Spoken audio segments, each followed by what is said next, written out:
Alright everyone, welcome back to my YouTube reviews, and today I will be reviewing Whitesnake's 1989 album, Slip of the Tongue, produced by Mike Clink and Keith Olsen, and this was their follow-up to the massively successful 1987 self-titled album, and you can totally tell throughout that it was trying to kind of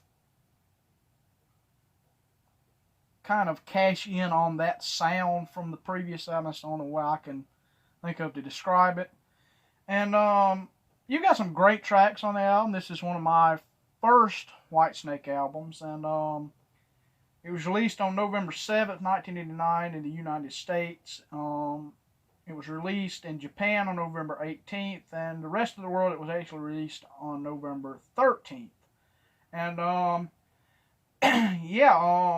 lineup for this album is Coverdale, Steve on vocals, of course, Steve Vai on guitars, Adrian Vandenberg, who was involved in the writing for the album, but did not perform because of a wrist injury. And it's interesting to how Steve Vai was kind of put into the band or invited into the band. I'll talk about that in a few, but you got Rudy Sarzo on bass and Tommy Aldridge on drums. And initial recording started back in 1988, or the initial writing for the album. Originally, Vivian Campbell was going to be involved, but he left due to musical differences. Basically, from what I heard, it was just because, Coverdale and Vandenberg had really kind of bonded between one another, and or bonded with one another, and they became a songwriting partnership. And basically, them two were the ones writing all the songs. And of course, Vivian Campbell would leave. He would later join Def Leppard, and I think he's still with them today. But let's get into the track listing. First track, the title track, Slip of the Tongue. This was the opener for the tour. Great opening to the album. Very much has a 87 feel. And I really enjoy this track. Great opener to the tour and the album itself. Then the second track, Cheap and Nasty. Sleazy Whitesnake at its best. Another staple for the tour. Wasn't performed afterward, but was performed for the tour. A great track once again. Some great Steve Vai guitar work on this song. And then the next track, Fool for Your Lovin', 89. This was the first single released in 1989. A video was shot for it. And this was a re-recording of the same track from Ready and Willing in 1980. This was very similar to that track, but a little bit more polished and a little bit more tight and contained. The original had very much a bluesy feel. This has much more of a polished hair metal, kind of heavy metal feel. And I still like it, though. This kind of set in an argument between Coverdale and the label. He wanted the song Judgement Day, which is a song that's coming up here in a few, and the record company wanted this song. Eventually, of course, the record company won, and this song was a pretty decent hit for them. And the next track, Now You're Gone, this is kind of Here I Go Again Part 2. I enjoy this song once again. Starts mellow and then kind of speeds it up and gets a little bit heavier. It's a power ballad, of course, but this was the third and final single from the album, released in 1990. I really enjoy this song. I don't think it was ever performed on tour. Much of this album actually was performed, but I've talked about a few already, but I'll get to some more later on. But it may have been performed early, but it didn't, I don't think, last as a staple. But the next track, Kittens Got Claws. Steve Vai at his best. some great guitar work by Steve Vai on this track. I mean, you can tell Steve Vai's style a mile away. And, I mean, he does a very good job on this track. Was performed live on the tour. And then the next track, Wings of the Storm. Very underrated track on the album. I really, really like this track. I don't think it was performed live on tour. It may have, I think I saw it being performed on another tour afterward. It was like performed once and then that was it. But still another good track on this album. Once again, Steve Vai at his best. Great guitar work by him.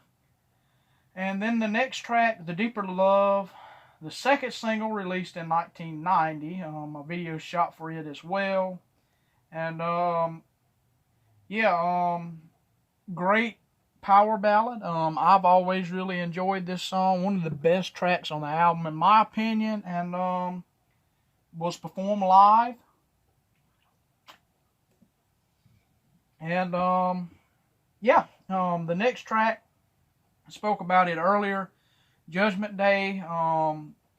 It was released as a promotional single to the radio in '89. I believe before the album was actually released. And once again, a very good track. This is kind of the one, I think if you mention this album, this is the song a lot of people look at, either this or Fool for Your Loving. Those are the two songs on this album that people really know. And I like this track. I mean, it screams the 1987 album. And I really like it. Kind of Still of the Night Part 2. And then you go to the next track, Slowpoke Music, which is kind of a predecessor to Coverdale Page. Sounds a lot like what he would do on that album. I like it. Some great guitar work by Steve Vai once again. And then we go to the final track on the album, Selling Ships. This is kind of the one that people look mostly back at now. I mean, it's kind of become the kind of hidden gem on the album. Very Zeppelin-esque. And I mean, it starts real mellow with acoustic guitars and then goes in to a very epic heavy track in the middle. And great track. There was a plethora of other stuff recorded for this album. They re-recorded this track, Ain't Gonna Cry No More from Ready and Willing. Burning Heart was a Vandenberg song. It was initially re-recorded for this album. What else? There were several tracks that didn't make it. One of them it's one of my favorite outtakes, Parking Ticket, which is a really good song.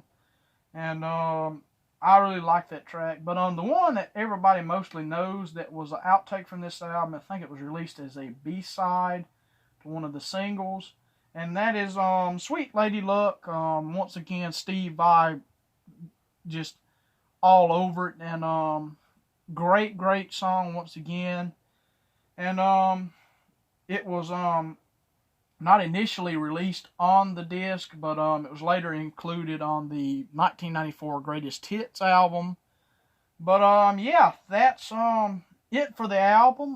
The album would hit number 10 in both the Billboard 200 and UK Albums chart. And the lineup once again is Coverdale on vocals, Steve Vai on guitar, and I'm just going to talk about Steve Vai real quick. The reason he got this gig was, oddly enough, not from his work with Zappa or David Lee Roth or Alcatraz. It was, oddly enough, from the movie Crossroads. Coverdale had seen that movie and was very impressed with Steve Vai's playing, and that's the reason Steve Vai was invited to join the band. And I mean, Coverdale, I've heard, look back at this album as not being up there with all the rest. It kind of, he said, missed the kind of Whitesnake feel or sound.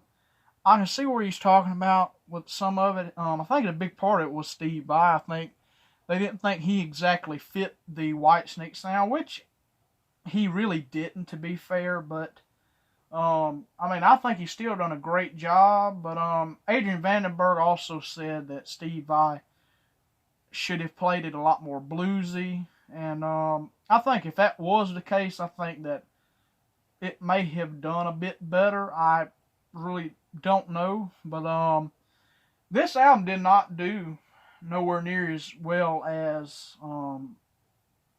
87.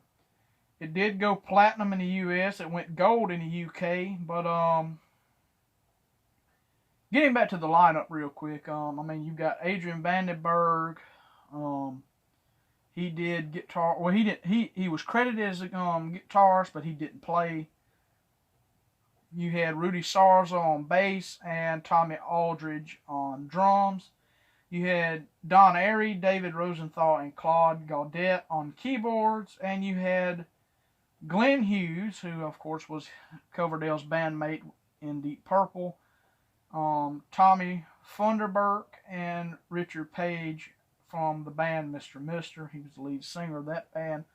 On backing vocals, supposedly I think Glenn Hughes sung on 3 tracks, and basically the biggest thing with that was that he was fighting drugs pretty bad at this point. I mean, look at Black Sabbath's Seventh Star, and I mean, he was fighting drugs pretty bad at this point, and couldn't do as much vocals as Coverdale wanted him to. But yeah, I'm gonna get into the tour real quick for the album before I close everything out.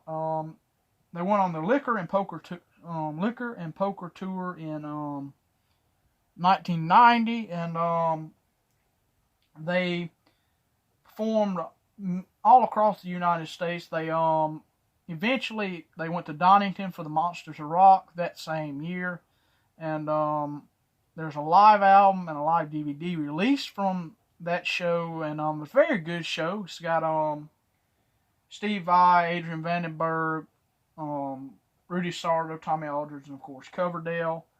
And I mean, a great show.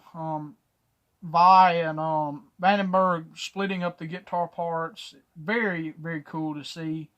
Vai kind of putting his stamp on a lot of Whitesnake classics.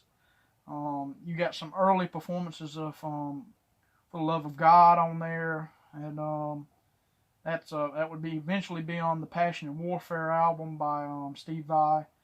Great tour. They headlined one show with Kiss, and I think Coverdale and I believe it was Paul Stanley, they got into it over the pyrotechnics, and basically they both parted ways. It was a big falling out over it. Basically, from what I read, that Kiss performed first, and then when Whitesnake came out, everybody left. So, I mean, if that was the case, that was a pretty bad friggin' deal. But, yeah, I'm going to go into something new real quick. Picks of that year, or a pick of that year. Going to do CD or album when I do music stuff, and or a DVD of music from that year, but or a DVD that's related to music, or a concert film. And then when I do movie reviews, I'll do a movie pick from that year, that same year. And with my pick this year, kind of Whitesnake 87 Part 2 with Blue Murder, released 1989. Same year, it's got John Sykes, Carmine Apiece, and Tony Franklin on bass. You've got Nick Green as well on keyboards. And, I mean, a great band. They made this album, then they made, I think, one more in the 90s. And, never heard the second album, but I've heard the first one. First one's great. The song Riot's an awesome song. You got the song Valley of the Kings, which was co-written by former Black Sabbath singer Tony Martin. And, I mean, he was, I think, supposed to be in the band, but I think the record company convinced John Sykes to sing. And I mean, you've got a great album, and I mean, if you haven't heard it, go check it out. I'm sure it's probably on YouTube. Go buy the album on Amazon. I'll put a link to it on in the description.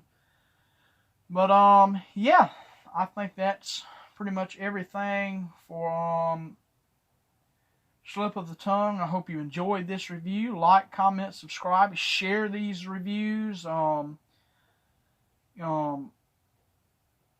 Spread the word. I'm trying to get my views up. I'm going to start doing a lot more reviews here in the coming days and weeks, and I'm not exactly sure when of each week or each day, but I'll try to get one up as soon as possible. But yeah, Whitesnake, Slip of the Tongue, 1989.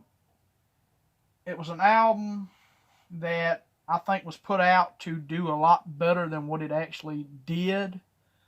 But I mean, one of my first Whitesnake albums. I've always really enjoyed the album. Maybe Steve Vai may have been wrong for the group, but I do enjoy his guitar work on the album. The video and audio I've heard from the tour was very good. You can probably find that concert on YouTube as well, or go buy it on Amazon. But yeah, I hope you enjoyed this review, and see you next time.